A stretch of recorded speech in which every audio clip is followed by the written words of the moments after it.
Sister Helena's copying Magna Carta, the Norman French version of Magna Carta. She's writing with a quill. A quill is cut from a feather like this. This is a swan feather, the premium feather, if you like. We also use goose feathers. She's writing with oak gall ink. These are oak galls. Ooh. That wasn't very good. These are oak galls. These grow actually on oak trees, surprisingly enough, and it's where a little wasp lays its egg and the tree grows around it. She'd normally be, she's writing on paper at the moment. She'd normally be writing on vellum or parchment, and this is what she would write. This is a cartulary copy, so it's made to be bound into a book.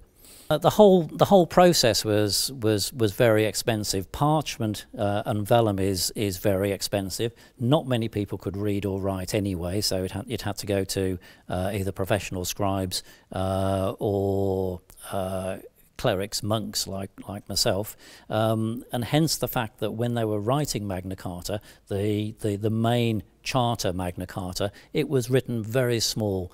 Basically, it was written onto the smallest amount of parchment that was feasible, while still making it relatively readable. Readable is up for grabs, I suppose. Most people today would say it isn't readable at all, and I suspect most people in the 13th centuries would say it wasn't readable. It was, apart from the Norman French version, which was produced for the barons, they in the main couldn't read Latin, so if you write a charter in Latin, it wouldn't be particularly understandable anyway. Again, it's debatable whether they actually understood the Norman French version or could read it themselves, but it was produced.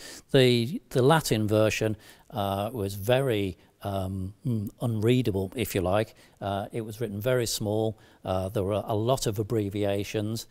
It's quite interesting reading Magna Carta, or copying Magna Carta, I should say. You almost get into the mindset of the scribe. You can see the scribe starting off writing the thing. There's not too many abbreviations, and then a third of the way through, he quite clearly panics. I'm not going to get the whole of Magna Carta onto my parchment, and he starts filling the thing full of abbreviations, and then maybe 8-10 lines towards the end, he relaxes. He's going to get the thing onto the parchment, and he stops doing the abbreviations. It's quite an interesting process watching, actually writing the thing and seeing what they did.